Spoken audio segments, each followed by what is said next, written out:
Nie mamy prawa naprawdę bawić się na pograniczu polsko-białoruskim w bogów. Bezpieczeństwo nie wyklucza humanitaryzmu. To są ludzie. Kto jest przyjmowany do wojska? Jak jest przygotowywany do służby na granicy?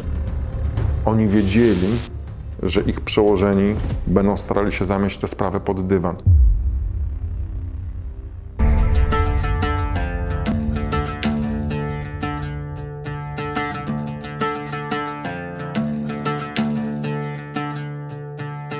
Nazywam się Piotr Czaban i witam Was na kanale Czaban robi raban. Miałem opowiadać o muzyce i przyrodzie. Jednak od 2021 roku informuję głównie o kryzysie humanitarnym, który nadal trwa. I dzieje się tu, gdzie mieszkam, czyli na Podlasiu, na pograniczu polsko-białoruskim. Czasami poruszam też inne, ważne dla mnie tematy. Wszystkie moje publikacje powstają dzięki wsparciu patronów na portalu patronite.pl/Czaban robi raban. Jeżeli uważasz, że to co robię jest ważne, dołącz do tego grona. Z kolei stawiając mi wirtualną kawę na portalach Subpi i Buy Coffee stawiasz na niezależne dziennikarstwo. Zostaw komentarz, zasubskrybuj ten kanał, włącz powiadomienia. Żołnierz kilkakrotnie postrzelił afgańskiego uchodźcę i kolbą łamał mu kości twarzy. Rząd, służby i większość mediów z ofiary zrobiły sprawcę. Te kłamstwa obnażyłem w reportażu Cała prawda o ataku na granicy, który możesz obejrzeć na kanale Czaban robi raban. Dzisiaj rozmawiam o tym z Maciejem Żywną, wicemarszałkiem Senatu, który wcześniej jako ratownik udzielał humanitarnej pomocy na pograniczu polsko-białoruskim. I to w trakcie jednej z takich akcji przeszliśmy na ty. Zapraszam do obejrzenia i wysłuchania rozmowy. Chcę, żebyś sobie na spokojnie obejrzał, dobra? Włącz sobie tutaj, możesz palcami powiększyć sobie.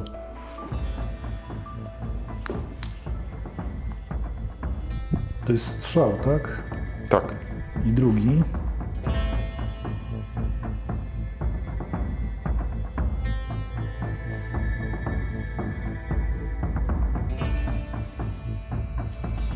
Człowiek połamany znajduje się w tym momencie w Pakistanie, do którego muszą nielegalnie uciekać też z Afganistanu. Jego rodzina wcześniej też wysyłała mi zdjęcie wujka ściskającego rękę Amerykaninowi, który wręczył mu jakiś certyfikat na tle kontenerów z napisem USA. Współpracowała z wojskami NATO. Mówił, że w domu jego rodziców byli goszczeni polscy żołnierze. No i został tak potraktowany. Jak to oceniasz, to wszystko, co się wydarzyło w tej sprawie, tak po ludzku, niekoniecznie jako marszałek Senatu? Ale to wszystko bym tak ocenił i do tego podszedł i tak naprawdę chyba na dzień dobry bym powiedział, że Straż Graniczna i wojsko mają prawo zatrzymać osobę, która w sposób taki niekontrolowany czy nielegalny przekracza granicę. Ale rozumiem, że jeżeli styka się Straż Graniczna czy wojsko z agresją, no to ma prawo reagować adekwatnie do zagrożenia dla funkcjonariuszy. Natomiast film, który zobaczyłem, no nie pokazuje sytuacji, w której ten uchodźca czy migrant atakuje funkcjonariuszy. Nie widzimy wszystkiego, co jest wcześniej, dlatego daleki jestem od osobistej oceny, ale uważam, że to właśnie dlatego powinna ocenić prokuratura, żandarmeria czy jakakolwiek z tych służb, które powinny to zbadać. Prokuratura zapowiada, że nie będzie stawiała zarzutów Afgańczykowi, że nie dopatrzyła się tego, by on w jakikolwiek sposób był agresywny wobec żołnierza. To jest bardzo ważny moment, w którym jeżeli prokuratura, czyli organ, który ma prawo, bo my możemy dyskutować na temat tego też faktycznie, na temat odczuć ludzkich i tego, co widzimy. To budzi duże emocje, bo faktycznie widzę na tym nagraniu bardzo jednak agresywne i nieadekwatne do zagrożenia zachowanie człowieka w mundurze, bo 3 strzały widzimy leżącego człowieka na ziemi i widzimy żołnierza, który uderza kolbą kilkakrotnie. Nie znam się na procesach obezwładniania i środków przymusu bezpośredniego, ale mówiąc szczerze, jakoś on pokazuje na to, że tutaj chyba jest jakaś nadmiarowość i zdecydowanie powinna to prokuratura sprawić. Jeżeli jest wspomnienie o tym, że prokuratura względem Afgańczyka nie dostrzegła tego, że on był agresywny, no to znaczy, że tym bardziej trzeba zbadać, czy adekwatność reakcji człowieka w mundurze była stosowna. No staram się to jakoś tak bardzo obiektywnie powiedzieć, ale ewidentnie to trzeba wyjaśnić. Uwaga, dla dobra tego poszkodowanego, czyli pobitego i uszkodzonego człowieka, ale też dla dobra całej służby i formacji. Bo nie wszyscy ludzie w mundurach się tak zachowują. Jeżeli coś tam było nie tak, to trzeba to wyjaśnić i wyciągnąć konsekwencje. Tyle, że nikt tego nie robi. Tutaj jeszcze możemy się zatrzymać, bo na tym samym wideo widzimy żołnierkę, która była w tym samym patrolu, w którym działał sprawca. I też widzimy i wiemy już, co się wydarzyło później z tym drugim Afgańczykiem, który był razem z ofiarą pobicia. I wiemy, że ten Afgańczyk nie uciekł, mimo że nie był bezpośrednio ktoś przy nim. Nie widzimy, by walczył z żołnierką, z żołnierzem. I tak samo jak ofiara, tak samo i ten świadek trafił do ośrodka dla cudzoziemców, skąd został deportowany. Pytanie, no bo tutaj mówisz o tym, że poczekajmy na śledczych. Dlaczego politycy, w tym Maciej Duszczyk, który jako pierwszy, wiedząc, że Onet zna temat i będzie o tym publikował informacje, uprzedzająco w Radiu Z sam z siebie zaczął mówić nieprawdę o ataku, o uderzeniu łokciem w oko strażnika. Wtedy Duszczyk mylił strażnika z żołnierzem. Jeden ze strażników został lekko ranny, na szczęście nic tam się nie stało, po prostu w momencie zatrzymania został uderzony w oko. A później rząd przypuścił też taki frontalny atak na ofiarę tej napaści żołnierza. Każdy z ministrów i każdy z polityków dysponuje tym, co w takim sytuacji otrzyma od służb na miejscu. Jeżeli otrzymał taką informację, to się nią posłużył w mediach. Natomiast cała sprawa jest do wyjaśnienia nie tylko pod kątem zachowania względem uchodźcy czy migranta na samym pasie granicznym, ale również całą procedurę, co się zadziało potem. Bo ja przypomnę, że każdy poszkodowany, nawet przestępca, który coś dokona w centrum Warszawy, ma potem określone prawo dotyczące chociażby dostępu do służby zdrowia, do stosownego zaopatrzenia ran, czy też, krótko mówiąc, hospitalizacji. Tutaj, z tego co słyszę, również było spore zamieszanie, a zatem cały ten proces od momentu interwencji na granicy do momentu umieszczenia w jednym czy drugim ośrodku wymaga naprawdę sprawdzenia, o co zresztą zapytałem w interwencji senatorskiej, co w tej sprawie się wydarzyło i co ma zamiar się dziać. Pół roku temu doszło do tego zdarzenia. Minister obrony Władysław Kosiniak-Kamysz wiedział, że Onet dysponuje nagraniem i w kilku zdaniach Onet opisał to, co widać na tym nagraniu. Minister obrony narodowej, wiceminister MSWiA, oni mieli dostęp do tych źródłowych informacji. Oni mieli poważny sygnał, z medium, które jednak przestraszyło się i nie opublikowało tego nagrania, że coś tam poszło nie tak. Że być może to żołnierz nadużył swoich uprawnień, był agresywny i wyżył się w brutalny sposób na afgańskim uchodźcy. Mimo to, pół roku od tego zdarzenia, wszystkie działania służb i rządu były ukierunkowane tylko w jednym celu. Zamieść sprawę pod dywan, pozbyć się świadka, pozbyć ofiary. Myślę, że faktycznie nagranie jest przecież nagraniem z monitoringu służb, a zatem od początku tym dysponowały i jak rozumiem, powinno to trafić czy do żandarmerii, czy do prokuratury, w każdym razie do organów sprawiedliwości, które powinny to obiektywnie ocenić, bez udziału w tym momencie rządu. Stąd jeszcze raz tutaj podkreślę, moja interwencja senatorska, co w tej sprawie się działo przez pół roku, i co się dzieje. W tej chwili od ministra sprawiedliwości otrzymałem informację, że odpowiedzi na to udzieli prokurator krajowy. Czekam na to, co zostanie udzielone w odpowiedzi, bo faktycznie pół roku wymaga wyjaśnienia, co się w tej sprawie zadziało formalnie. Zadałem pytanie Władysławowi Kośniakowi-Kamyszowi i przesłałem też te moje pytania w tej sprawie do jego biura prasowego i otrzymałem odpowiedzi, w których resort obrony narodowej dalej twierdzi, że tak było, jak mówił rząd wcześniej. Czyli to żołnierz był ofiarą, to był agresywny Afgańczyk. Dalej powielają tę swoją narrację. Jak można oceniać tego typu działania ludzi odpowiedzialnych za państwo, też za transparentność, za prawdę o tym, co się dzieje w Polsce, w tym też na pograniczu? Czy tutaj nie doszło do manipulacji tą informacją, która w efekcie przełożyła się na zwiększenie nienawiści do migrantów, do uchodźców, do zwiększenia agresji wobec nich? To jest trudne pytanie, ale proszę mi pozwolić odpowiedzieć na to trochę jak adwokat diabła, bo tutaj jednak bym podkreślił to, że minister i jego służby dysponują tym, co dostaną od służb mundurowych. Pół roku później, teraz mam tego maila w odpowiedzi biura prasowego MON-u.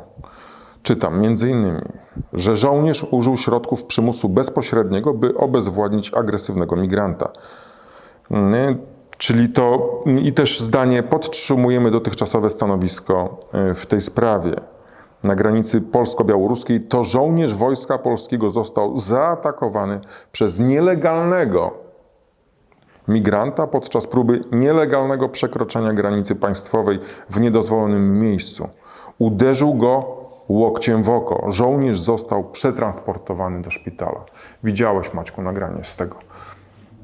Przecież to jest jawne kłamstwo. Jak można ubierać w sreberko tego typu fejki? Znaczy, trochę uciekam od tego, żebym oceniał, bo właśnie to powinna ocenić prokuratura, ale tu się zgodzę. Bardzo długi okres czasu, pół roku.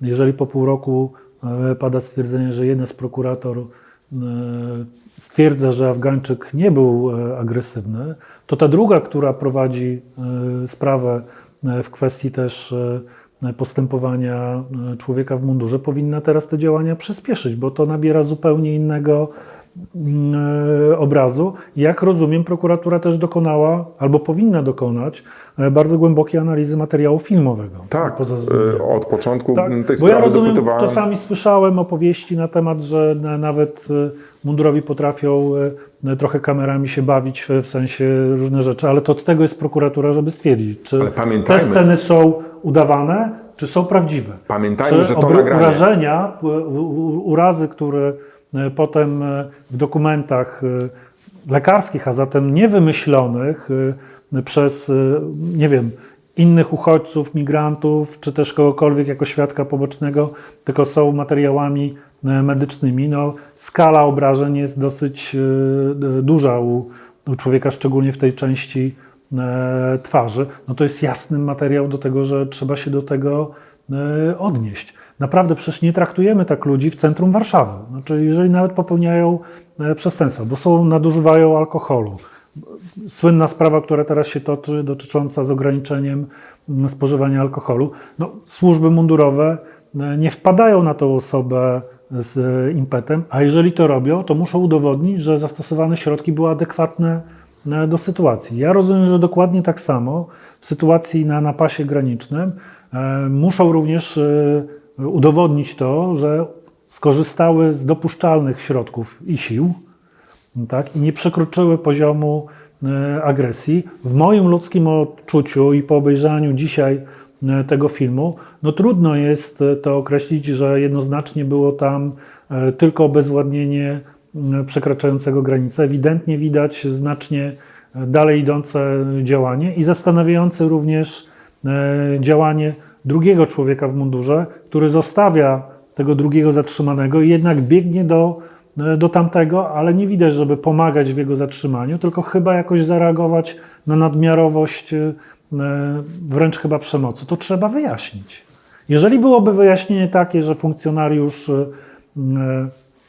czy żołnierz dokonał wszystkiego zgodnie ze sztuką, byłbym pierwszy, który by go przeprosił za jakiekolwiek podejrzenie. Ale materiał wymaga sprawdzenia, bo i w drugą stronę, jeżeli było przekroczone, to należy się człowiekowi, który został pobity, również słowo, przynajmniej słowo przepraszam, bo na litość boską, jeżeli byśmy coś narozrabiali na ulicy, to wyobrażenie sobie, że ja mówię, że nic nie robię, a w ten sposób jestem rzucony na ziemię i bity, jest ewidentnym przekroczeniem i nadepnięciem na prawa człowieka. A dlaczego Maciej Duszczyk, dlaczego Władysław Kosiniak-Kamysz nie mówili od początku takim językiem jak ty? Poczekajmy na ustalenia śledczych. Poczekajmy na dokładną analizę nagrań z monitoringu, na dokładną analizę zeznań świadków. Oni od razu uznali uchodźcę za agresora, a żołnierza, sprawcę brutalnego pobicia uchodźcy za bohatera.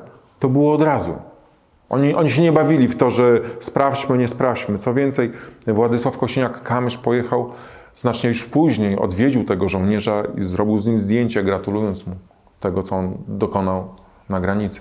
Zdecydowanie niech panowie ministrowie tłumaczą się za swoje słowa. Ja mam to do siebie, że w każdej z takich sytuacji z jednej strony mówię, że szanuję pracę służb mundurowych na granicy, bo są od tego, żeby chronić naszych granic, ale jednocześnie mówię, że ten szacunek powinien być oparty o to, że wszystkie podjęte przez nich procedury zostały podjęte ze sztuką, znaczy ze sztuką postępowania, co oznacza, że niech odpowiednie służby, czy właśnie żandarmeria, prokuratura, takie sprawy badają i dają nam wszystkim, jako opinii publicznej, ocenę. Wypowiadają za siebie, ale oni też podlegają ocenie i czy to, że akurat też jesteś w tej formacji, która wygrała te wybory, utrudnia ci taką szczerą ocenę tego, jak się zachował jeden z drugim minister, wiceminister? Znaczy myślę, że sztuką, niezależnie od formacji, powinno być to, że przekazuję informacje w oparciu o dane, które mam od organów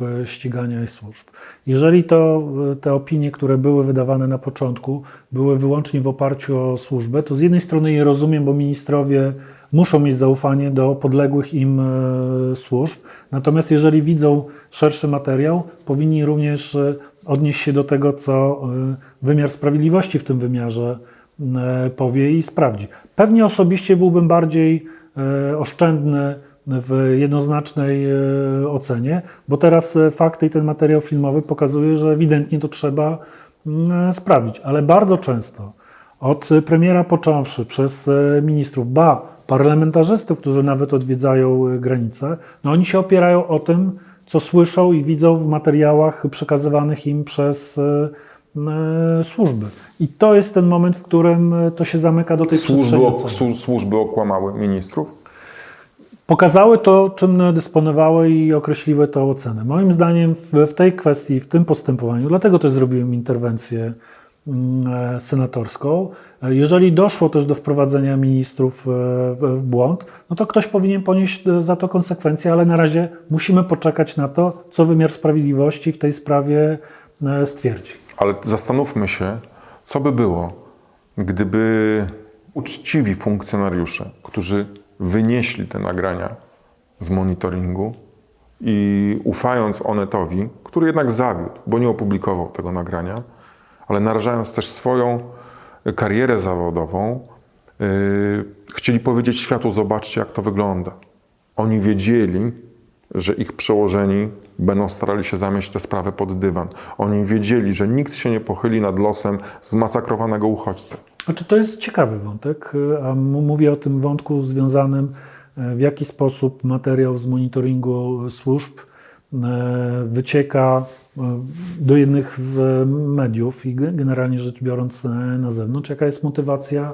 No jest motywacja jest jasna. Po prostu było wiadome, że to będzie zamiecione pod dywan.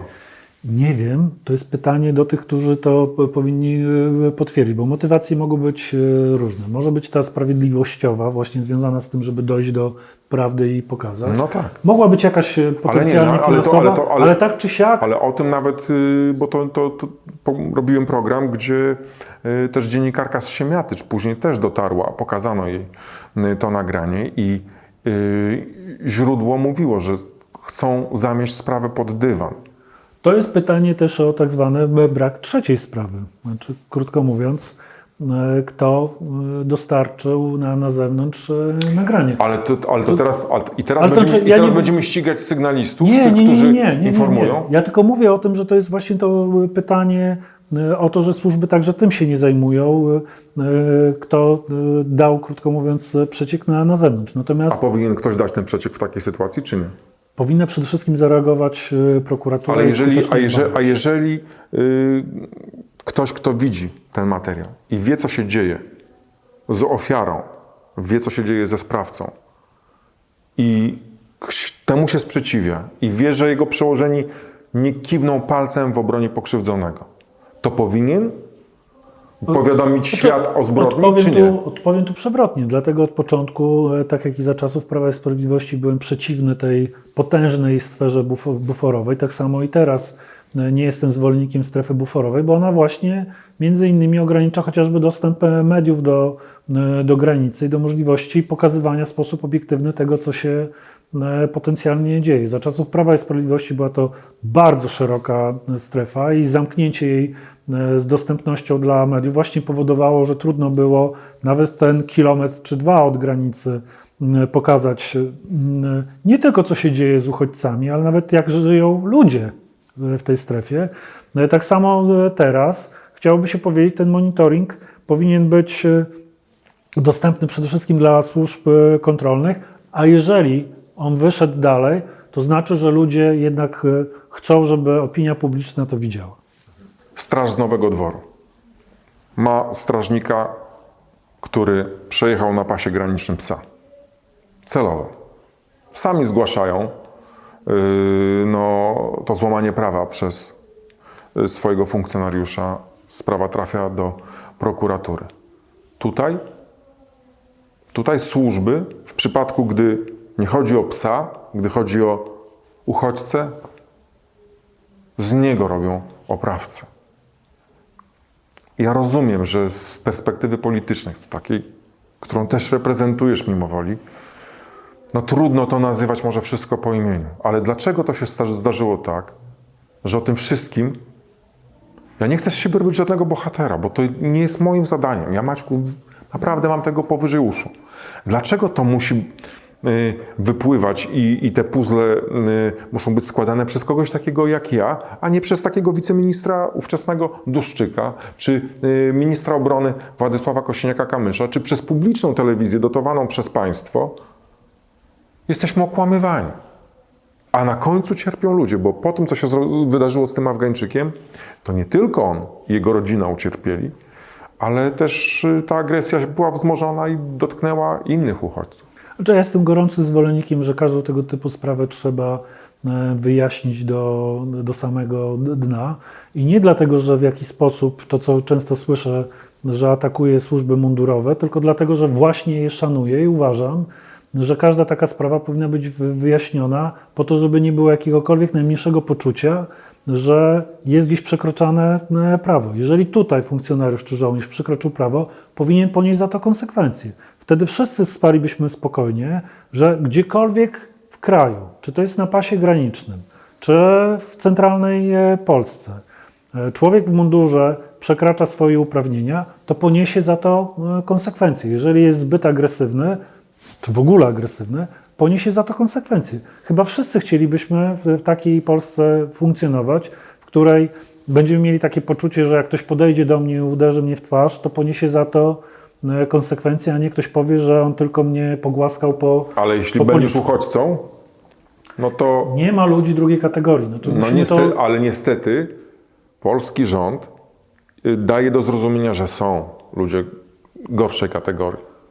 Na to też przyzwala opinia publiczna, bo dlatego jest tak, że kiedy wiem, że po programie teraz spotkam się z całą ilością hejtu, że nie staję murem za polskim mundurem, mimo tego, że za nim staję. Tylko mówię o tym, że przyzwoitość wymaga wyjaśnić każdy z aspektów potencjalnej agresji i złego zachowania i wszyscy by na tym skorzystali. Także dlatego, że dowodem jest właśnie na to, że to także ludzie w mundurach dali ten materiał dalej. To jest właśnie dowód na to, że o czym rozmawialiśmy przed chwilą, że skoro następuje przeciek z monitoringu służb mundurowych, to znaczy, że go też dali ludzie w mundurach, czyli w jakiś sposób się nie godzą na to, żeby temat nie był poruszany. To jest taka sytuacja, że też mnie bardzo niepokoi to, że opinia publiczna, w jakichkolwiek sondażach nie zerkniemy, no daje swoistego rodzaju przyzwolenie na to, żeby inaczej traktować ludzi traktowanych przez służby mundurowe w Warszawie, a inaczej na pasie granicznym. Ale od tej opinii, jak od tlenu, są uzależnieni rządzący. I oni godzą się na łamanie tego prawa na pograniczu, godzą się na robienie z uchodźców, imigrantów, obywateli drugiej kategorii i murem za mundurem, tak jak PiS. Bo inaczej jest, jeżeli omówiony przypadek żołnierza, który okradł powodzian, a inaczej mówi się o żołnierzu, który zmasakrował Afgańczyka. Okej, dlatego ja bym pewnie zrobił nowe hasło z hashtagiem murem za wymiarem sprawiedliwości, z oczekiwaniem, że każda z tych spraw będzie naprawdę wyjaśniona i nie będzie traktowana jako atak na mundur, tylko jako wyjaśnienie sprawy i będę zawsze trzymał kciuki, żeby na koniec się okazało, że nie przekroczyli uprawnień. Natomiast pół roku niewyjaśniania sprawy, pół roku, jeżeli teraz widzę materiał, który budzi emocje, no nie ma co ukrywać, w lesie byłem, udzielałem pomocy uchodźcom i właśnie sobie wyobraziłem, ile byłoby pracy z udzieleniem pierwszej pomocy dla osoby, która jest w ten sposób potraktowana. No i gwarantuję, że bez wielkiego doświadczenia, a na pewno medycznego, można powiedzieć, że wymagała szybkiej hospitalizacji i poważnych zabiegów, bo wyobraźmy sobie, że zostajemy uderzeni w głowie albo nawet otrzymujemy pocisk gumowy, to oznacza, że natychmiast każdy z nas jako obywatel musiałby się znaleźć w szpitalu. A co oznacza, że jeżeli to było tyle uderzeń, to naprawdę trzeba wyjaśnić, dlaczego tych uderzeń było tak dużo. To nie jest wyjątek, ta sytuacja. Takich przypadków było więcej. Między innymi z Syryjczyka zdokumentowana sytuacja, który był też postrzelony pod Hajnówką gumowym pociskiem i z raną wyrzucony na białoruską stronę. To zostało zgłoszone do prokuratury. On po jakimś czasie znowu był w Polsce i został przekazany też w ręce wymiaru sprawiedliwości. Złożył dodatkowe zeznania. Potwierdzono wszystko. Znaleziono tego strażnika granicznego, który oddał strzał i uznano, że rannego uchodźcę syryjskiego można było w takim stanie po postrzeleniu gumowym pociskiem zwijającego się z bólu wyrzucić na białoruską stronę. Ta sprawa została umorzona. Tak wygląda, mimo potwierdzenia, że rzeczywiście do takiego zdarzenia doszło. Znasz moją wrażliwość. Wiesz, że byłem i w lesie, ale też wiesz, że jako senator robiłem wiele interwencji przez ostatnie także 2 lata dotyczących chociażby reakcji względem grup wrażliwych. I wiem jedno, że czasami prawda może leżeć gdzieś po środku, bo jest oparta tylko na opinię. Ale to nie zmienia postaci rzeczy, że w tej sprawie, o której też dzisiaj rozmawiamy, poza słowem za słowo pojawia się materiał filmowy. W sprawie Syryjczyka wszystko było zdokumentowane również filmowo. Okej, ale to oznacza, medycznie. że wymiar sprawiedliwości powinien tą sprawę wyjaśnić do cna. Wyjaśnił i uznał, że mimo, że rzeczywiście do takiego zdarzenia doszło, mimo, że ranny został wyrzucony, czyn nie zawierał znamion czynu zabronionego. To jest akurat smutna sytuacja, że pozwalamy na to, żeby w XXI wieku cywilizowane państwo w taki sposób reagowało. Ja naprawdę rozumiem potrzebę ochrony granicy. Mam prawo nie zgadzać się z tym, żeby tak w bardzo sposób dosadny reagować, ale uważam, że w momencie, w której gdziekolwiek, czy na pasku granicznym, czy w centrum kraju spotka taka reakcja ze strony służb, to nie powinni zostać wyrzuceni, czy też pozbawieni udzielenia chociażby pierwszej pomocy. My musimy się nauczyć na to reagować i w ten sposób funkcjonować. Rozumiem, że większość z tych przypadków nie są przypadkami szturmu czy ataku na granicę, w której nasze służby miały prawo się bronić i odepchnąć wejście, tylko to są sytuacje, które, jeżeli są materiały, są dowody, trzeba wyjaśnić. To nie musi na koniec oznaczać, że polski żołnierz czy funkcjonariusz Straży Granicznej nie będzie używał broni w obronie, czy też innych środków przymusu, ale musi mieć świadomość, że jeżeli jest profesjonalistą, to reaguje adekwatnie do zagrożenia, a nie reaguje tak, jak mu dają emocje. Bo jeżeli, tu wrócę do naszej rozmowy dzisiaj, jeżeli ten żołnierz działał pod wpływem dużych emocji, może jakiegoś wydarzenia, które miało chwilę wcześniej, nawet dużego zagrożenia, może jakiekolwiek, nie wiem, te emocje na granicy są, to jednak powinien być na tyle wyuczony, żeby zareagować adekwatnie do sytuacji. Bo to samo, jeżeli żołnierz uczestniczy w jakimkolwiek działaniu bojowym na misji zagranicznej, to przecież na litość boską rozumiem, że nie strzela do kogo popadnie, tylko reaguje adekwatnie do zagrożenia i do rozkazu, który został mu wyznaczony. W przeciwnym razie może ponieść za to konsekwencje i sprawa jest wyjaśniana.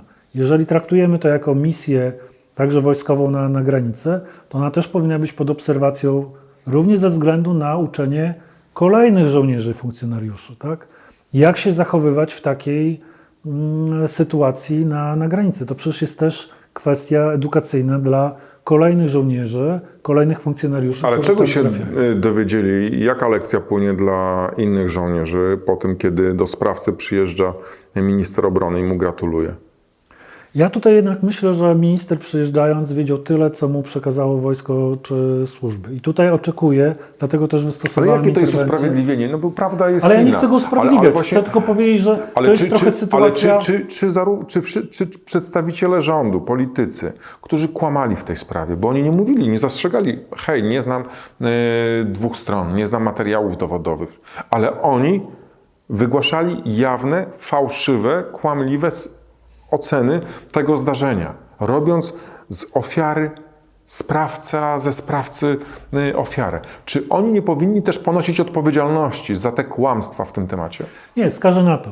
Jeżeli wygłaszali takie sformułowania, to jestem w pełni przekonany, że mówili je w oparciu o informacje od służb mundurowych, a nawet może, ale uwaga, to dlatego, jeżeli zostali wprowadzeni w błąd, Ale jak to jest, To że, ktoś nie wiem, powinien- że minister nie ma tych informacji, do których ja mozolnie docieram w przeciągu pół roku? To minister, mając wszystkie narzędzia w ręku, nie potrafi dociec prawdy i jeżeli pomylił się, to wyjść i powiedzieć przepraszam? Czy to nie jest polityczna gra? Czy to nie jest polityczne oszustwo i z góry założenie, że tak, będziemy postępowali tutaj na granicy?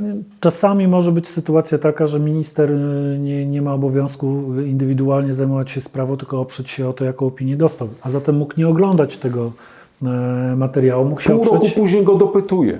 ale mógł I oprzeć się znowu o to, się opierają, ale że dalej, mieli rację. mógł nie oglądać tego, bo nie ma takiego obowiązku, tego ma służby. Jeżeli go tak poinformowały, to tak reaguje. No, Natomiast bierze na siebie odpowiedzialność za kłamstwo, które przekazuje do opinii publicznej.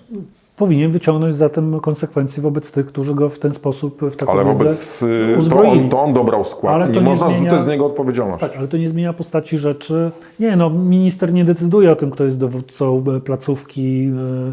Ale za która słowa reaguje, wypowiedziane przez ale- ministra on sam odpowiada.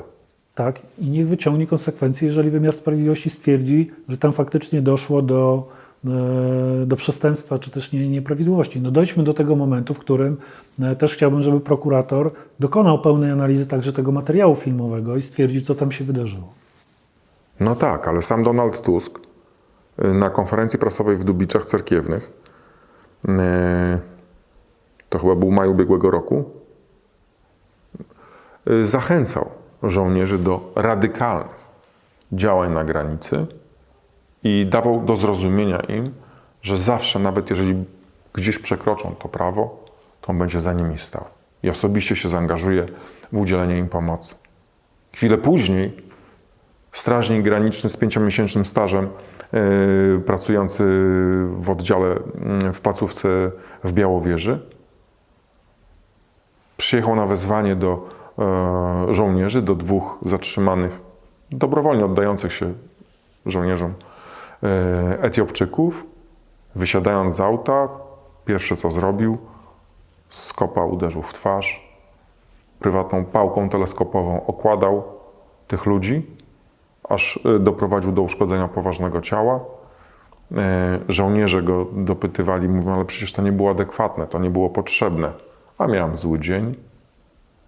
Tych ludzi rannych wyrzuca w imieniu prawa na drugą stronę.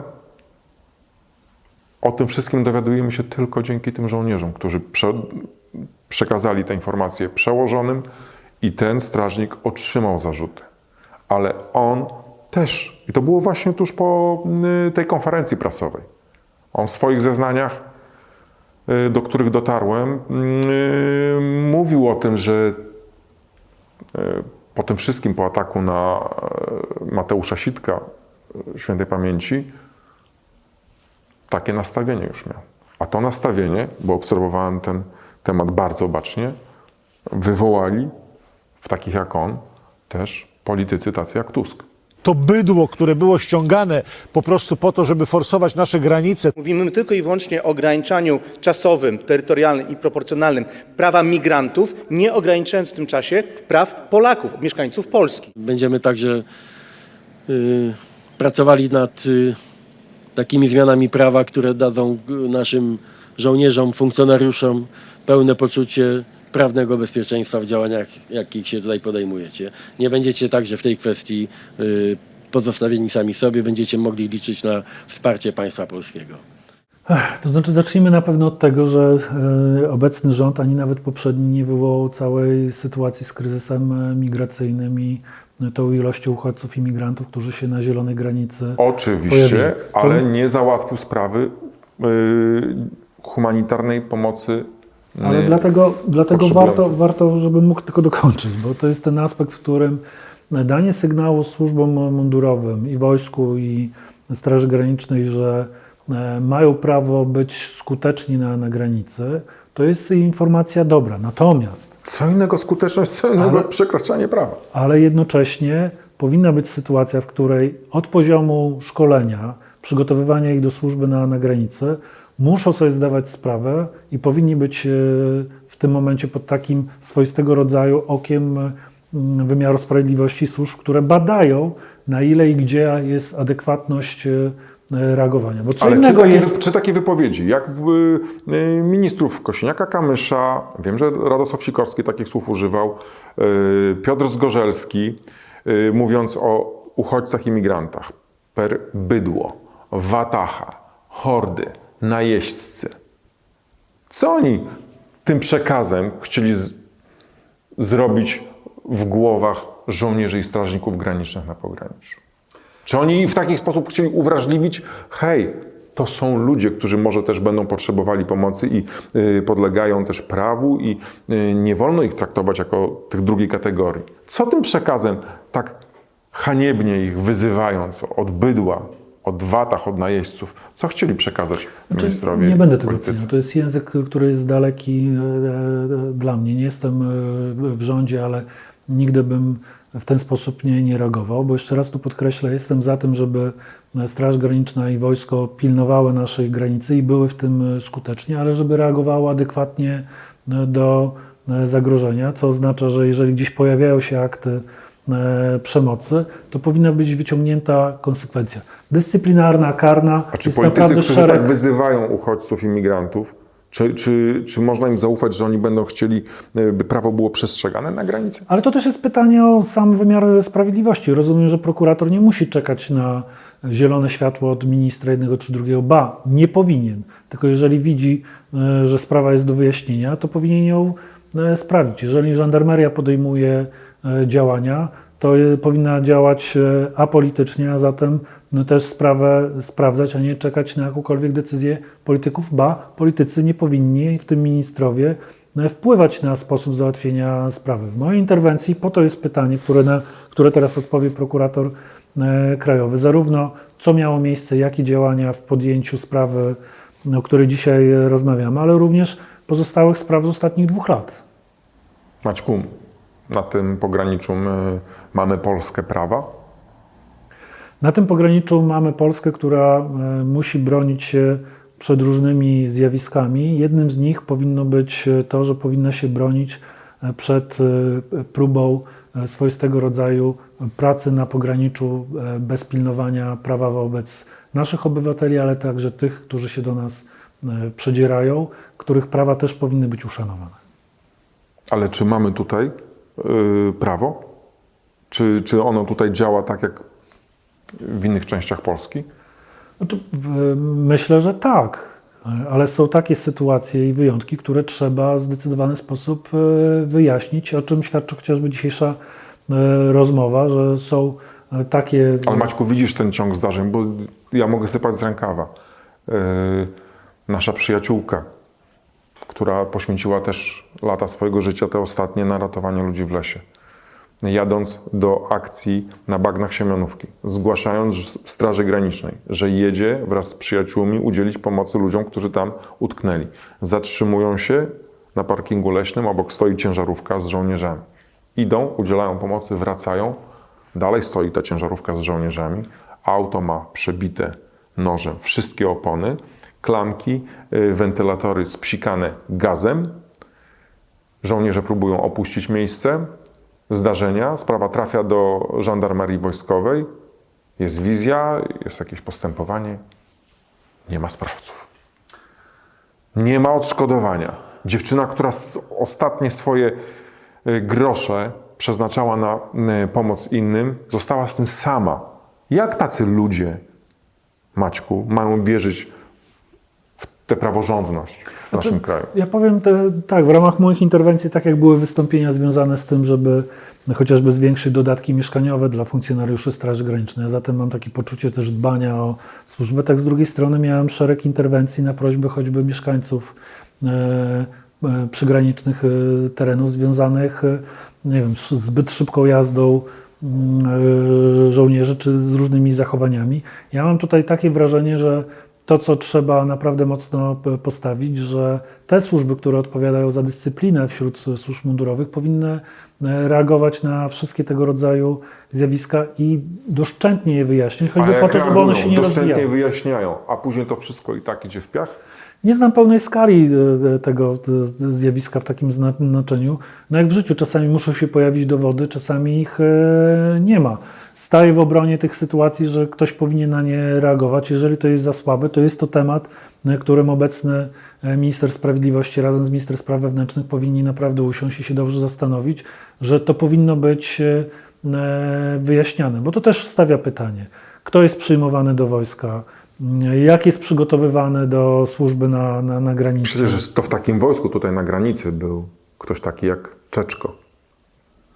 No, aspekt użycia broni, wyprucia 3 magazynków w Mielniku ewidentnie jest dowodem na to, że powinno się takie sprawy sprawdzać, kontrolować i wyjaśniać. I to nie ma nic do szacunku względem żołnierzy, ba, to ma nawet kwestię względem ich zabezpieczenia, bezpieczeństwa, bo ten sam żołnierz, który wystrzelał 3 magazynki w Mielniku do prywatnego, cywilnego samochodu, dzięki Bogu nikomu tam się nic nie stało, ale mało brakowało, mógł równie dobrze zareagować względem swoich kolegów w mundurach, a zatem te aspekty związane z takim dogłębnym pilnowaniem dyscypliny, ale też sprawdzaniem tych wszystkich zgłaszanych spraw ma też mocne założenie do wewnętrznej dyscypliny. Tylko Może niestety zakładam, że gdyby tym autem nie jechał polski ojciec z polską córką, a jakiś uchodźca, to znowu by było wszyscy murem za mundurem. Co powinno się stać w sprawie Afgańczyka? Co z nim powinno się stać? Nie ma pieniędzy na leczenie. Cały czas ma ból tej twarzy. Nie widzi na to oko, w które został postrzelony. musiał przedzierać się nielegalnie do Pakistanu, nie zarobi na spłatę tego zadłużenia, które rodzina, w które się wpakowała, wysyłając go w tę podróż, nie wyleczy się. Co Polska powinna zrobić w tym przypadku? O, powiem coś, co może nawet i brzmi brutalnie, bo z punktu widzenia takiego obiektywnego, te wszystkie środki, które rodzina zebrała na to, żeby on się w tą podróż wybrał, to jest niestety, ale jego ryzyko związane również z tym, że mógł się nie dostać, mógł ponieść różnego rodzaju konsekwencje. I tu musimy mieć świadomość, że także Polacy i Skarb Państwa nie powinien nic do tego mieć, bo to nie jest nasza decyzja, nasze zaproszenie. Tak, jego ryzyko. Ale jeżeli, i to trzeba jasno postawić, okazałoby się, że jednak wymiar sprawiedliwości stwierdziłby, że nadmiarowość reakcji na granicy doprowadziła do takich, a nie innych poważnych uszkodzeń, no to niestety możemy się spodziewać tego, że nawet w wyniku chociażby wyroków międzynarodowych przyszłoby płacić odszkodowanie za poniesione straty. Ja przypomnę, i to jest ważne nie tylko dla ludzi mundurowych, ale dla całej opinii publicznej, dla nas wszystkich.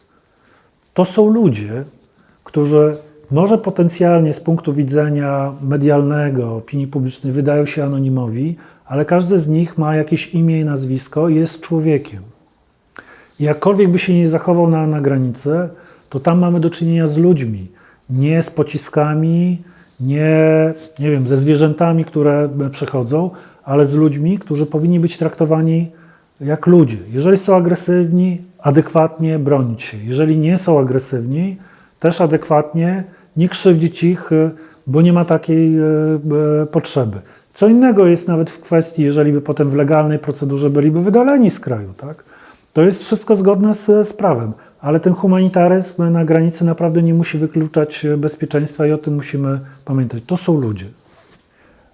Czy powinna Polska go przyjąć z powrotem na leczenie, na kontynuowanie leczenia? Czy powinna go przyjąć Polska z powrotem, żeby mógł wziąć udział w procesie? Znaczy, jeżeli ma być świadkiem, no to musi być do tego postępowania dopuszczony. W jaki sposób rozumiem, że technologia pozwala nawet zdalnie, ale nie wiem, jaki jest jego status za granicą. Czy tamten kraj, w którym w tej chwili przebywa, by to umożliwił. Niemniej, jeszcze raz podkreślę. Czy prokuratura nie wiedzą, co się z nim dzieje, nie mają do niego kontaktu. W piśmie z prokuratury, takim wcześniejszym, gdy był jeszcze tutaj, była adnotacja, że ma prawo brać udział jako poszkodowany na każdym etapie postępowania. Ale tutaj też jeszcze dodajmy, że jego pełnomocnik, radca prawny Jakub Puławniczak, został wykluczony z tego procesu decyzyjnego o wydaleniu go Afgańczyka z Polski. Nie był informowany na żadnym etapie, co zamierza Polska zrobić z Afgańczykiem. Okej, ja nie jestem ani zawodowym adwokatem, ani radcą prawnym, ale już na pewno takim specjalistą też od kwestii prawa dotyczącego cudzoziemców. Na to powinni się wypowiedzieć ci, którzy za to odpowiadają, w tym również prokuratura, bo to też jest pytanie, kto pozwolił na pozbycie się z kraju świadka, tak? W takiej Prokuratura sytuacji. umywa ręce, że to nie było w ich kompetencji, oni przyjęli zeznania, w tym momencie nie był im potrzebny do niczego, do dalszych postępowań poszkodowany. Nie ma jeszcze procesu sądowego, a Urząd do Spraw Cudzoziemców zapewne ze Strażą Graniczną zajmowali się tym całym procesem deportacyjnym, który nie interesował prokuraturę. A czy to jest możliwe, że system wzajemnie się w tych sprawach po prostu nie widzi? To jest jakieś zadanie na przyszłość, ale to też jest kwestia od wielu lat. Ja pamiętam daleko wcześniej, na początku lat 2000, kiedy dochodziło do sytuacji, chociażby w naszej sąsiedniej Łomży, do ataku na Czeczenki, które były, które zanim zdążyły złożyć wyjaśnienia na policji, zostały nawet przez potencjalnych sprawców odwiezione na granicę z Niemcami i sprawa się umorzyła ze względu na brak świadków, więc to pewne zjawiska siebie nawzajem nie widzą. Jeżeli tutaj Urząd do Spraw Uchodźców wydaje decyzję, a nie ma u siebie informacji z prokuratury, no to też podejmuje działania zgodne z prawem. To jest temat też o takie systemowe Znaczy, patrzenie. to jest wykorzystanie luk w tym systemie po to, żeby pozbyć się poszkodowanego z kraju.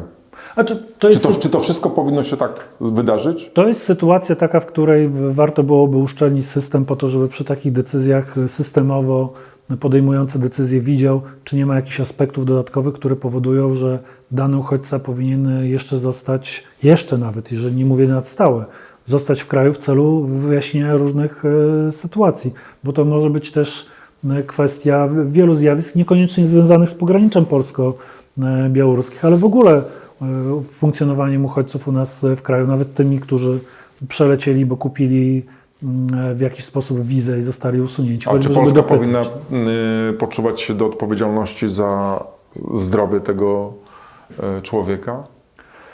Tu powiem naprawdę bardzo wyraźnie. Jeżeli postępowanie prokuratora i cała sprawa postawiłaby jasny mianownik pod tytułem, że został potraktowany nadmiarowo, przemocowo i te uszkodzenia ciała nie są spowodowane tym, że sam był agresywny, to tak, państwo polskie powinno mieć świadomość, że w takich sytuacjach powinno w jakiś sposób partycypować w odzyskaniu jego zdrowia, albo może się spodziewać, krótko mówiąc, odszkodowania w tym temacie.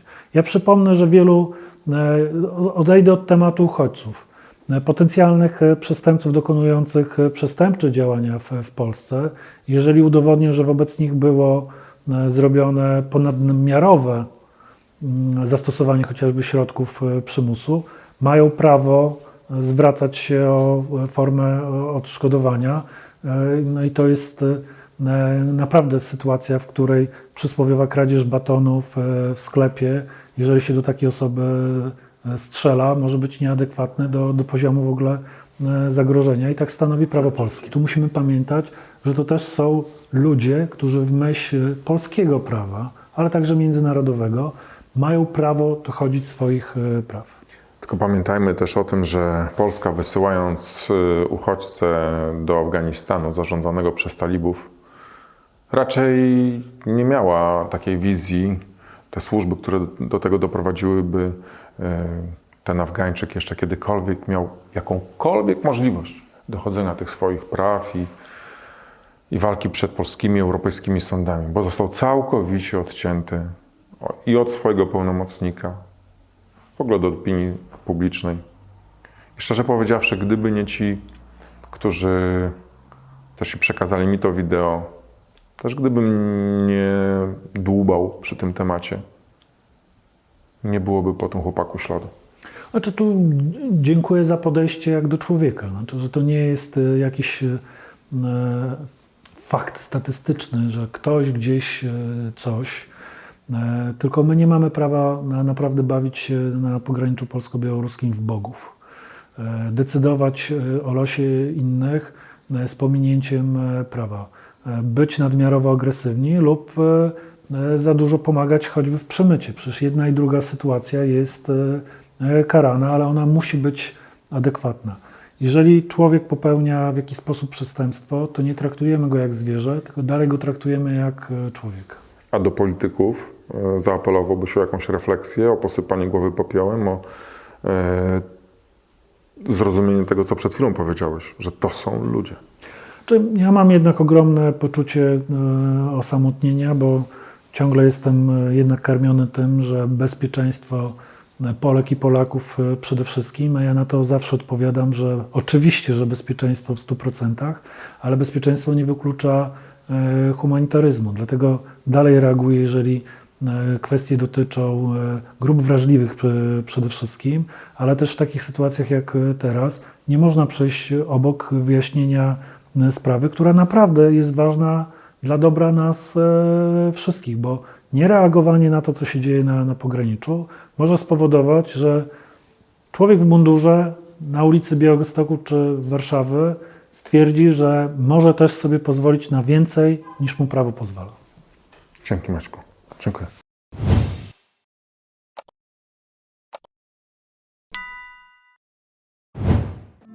Programy takie jak ten mogę realizować dzięki wsparciu moich patronek i patronów. Dołącz do tego grona na patronite.pl/Czaban robi raban. Ten kanał możesz wspierać na portalach subpi.pl i Buy Coffee. Szczegóły w opisie filmu. Honorowym patronem kanału Czaban robi raban jest Piotr Nagłowski. Emil Hakim al-Sam Marraj.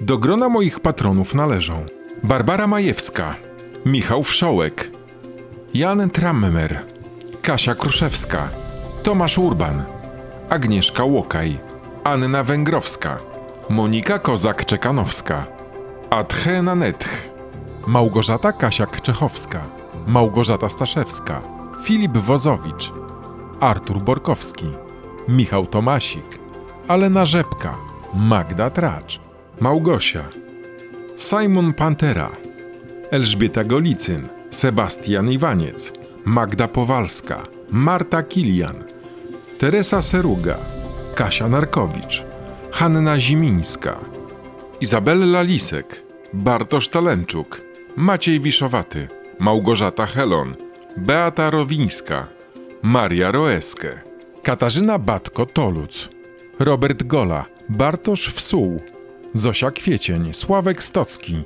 Małgorzata Grzankowska, Grzegorz Zadrożny, Maciej Hanzlewicz-Wacławek, Alan Matuszczak, Seweryn Bajko, Jolanta Tomczak, Jakub Bielikowski, Dzitka Halama, Natalia Nowacka, Katarzyna Klimczak-Pękosz, Alicja Matuszak, Katarzyna Kopiec, Izabela Lisek, Aleksandra Szypowska, Hanna Olechnowicz, Maciej Witkowski, Filip Wozowicz, Eliza Olek-Melita, Małgorzata Majewska, Magda Zielińska, Ewa Schmidt-Mendoza, Jerzy Matejko, Paweł Jastrzębski, Patrycja Ślosarczyk-Zenker, Bartosz Kuźmiński, Dariusz Szary, Daniel Żamojduk, Katarzyna Skakki, Tomasz Urban, Staszek Wasilkowski, Ania Ramut, Ewa Szymańska, Małgorzata Wróblewska, Anna Papież, Michał Grech, Magdalena Falkowska, Anna Masłowiec, Miłosz Krawiecki, Iza Tarasewicz, Stanisław Choeft, Adam Szajna, Lesław Kostulski, Krzysztof Nowakowski, Michał Kulka-Kowalczyk, Iga Pękalak, Urszula Kołodziejczak, Maciej Reputakowski-Madej, Aśka Plata, Kacper Gontar, Anna Machcewicz, Barbara Majewska, Adam Karpiuk, Zofia Malcher, Jan Kaliszewski, Katarzyna Woch, Ewa Jeronim, Anna Guzek, Olga Hajda, Katarzyna Mitros, Krystyna Kilde, Małgorzata Szczecina, Krzysztof Jania, Weronika Szawara, Adam, Anna Domanowska, Jakub Górnicki, Iwanka Sudek, Katarzyna Szastok, Klara Półmrok, Julita Białobłocka, Gabriela Wiktorowicz, Danuta Dowiat, Karolina Kuzema, Barbara Joanna Mrozińska-Badura, Mateusz Wojak, Paweł Pacyński, Arwo Pole, Małgorzata Staszewska, Barbara Pomorska, Małgorzata Kłoszewska, Agnieszka Wrzaskowska, Majka Duczko, Anna Godlewska, Beata Walatek, Wiesława Grecka, Paweł Smater, Janusz Bójko, Urszula Keczma, Anna Langowska, Marek Durski, Anna Dormajer, Tomasz Zduński, Andrzej Marszałek, Maciej Śliwa, Marzena Potepa, Lucyna Kielmińska, Jadwiga Jędryjas, Agnieszka Będkowska, Anna Pasikowska, Anita Poddębniak, Bożena Nowak, Ania Pieńkowska, Krzysztof Biniarz, Jolanta Malinowska, Krystyna Kozioł, Hanna Szlezak, Jacek i Anna Czernuszenko, Maciej Żurek, Genowefa Nowak, Maria Szyszko, Hanna Kotowska, Dawid Weisbrot, Bogna Badowiec, Anna Mrowiec, Joanna Karbowska-Bebel, Marlena Fatyga, Basia Madej, Katarzyna Więciorek, Aleksandra Lipowska, Marcin Pyrzyk, Ewa Tarasewicz, Bartosz Romanek, Gosia Adamczyk, Agnieszka Grondas, Aga Lys, Adhina Jędrzejczyk, Kasia Kruszewska, Magdalena Barbal, Basia Andrysiak, Paweł Podkościelny, Dariusz Grochal, Krystyna Ostrowska-Cichocka, Katarzyna Pasek, Agata Sulikowska-Dejena, Dorota Gabała, Agnieszka Laska, Ania Rabczyńska, Monika Uziębło, Małgorzata Majewska, Anna Mazan, Ludmiła Śliwieńska, Małgorzata Maj, Wiola Hitro, Maciej Jasiuczenia, Marita Adamska, Anna Oryńska, Tomasz Czech, Karolina Górecka, Wojtek Buczyński, Joanna Przewłocka, Marek i Magda z Torunia, Agnieszka R. Jobda, Wojtek Trzciński, Michał Słowik, Justyna Rochon, Iza Brodnicka, Magda Górak, Katarzyna Sztop-Rutkowska, Agata Bonenberg, Gosia Drozd, Katarzyna Szatyłowicz, Magdalena Klemensowicz, Magda Czarkowska i Ewa Wdowiak. W ostatnim czasie na portalach subpi.pl i Buy Coffee wsparli mnie Waldemar, Justyna Kowal, Dorota Węgrzyn, Szczepan Kołodziejczyk, Irmina Jakoniuk, Hanna Rzadkosz-Florkowska, Jacek Koniaszewski, Katia Jabłońska, Tamia Olszańska, Beata Kuźniewska, Iwona Ruczyńska, Grzegorz Pawlikowski, Agata Kęsy, Marek Rudziński, Katarzyna Nawrocka, Iza Tarasewicz, Tomasz Dąbrowski, Adam Skolecki, Piotr Jasiewicz, Małgorzata Sajkiewicz-Kręt, Piotr Iwańczuk, Marta Krakow, Anna Kamionowska, Magdalena Koziej, Bogdan Sawłowiec, Grzegorz Węgrzyniak, Joanna Górecka, Kinga Pasternak, Marita Adamska i Marlena Fatyga. Jesteście częścią redakcji Czaban robi Raban. Do usłyszenia i do zobaczenia. Aktualne wiadomości z pogranicza polsko-białoruskiego, reportaże i rozmowy znajdziesz na stronie czabanrobiraban.pl. Powstała dzięki wsparciu programu grantowego Media Lokalne na rzecz Demokracji Journalism Fund Europe. Napisy do materiałów wideo na kanale Czaban robi Raban tworzy Fundacja Technologie dla Ludzi. Dziękuję za wsparcie Joannie Klimowicz, Małgorzacie Rycharskiej, Fundacji Wolno Nam i Stowarzyszeniu Ku Dobrej Nadziei. Oprawę muzyczną moich reportaży zapewnia Studio Soho Film i Multimedia z Poznania.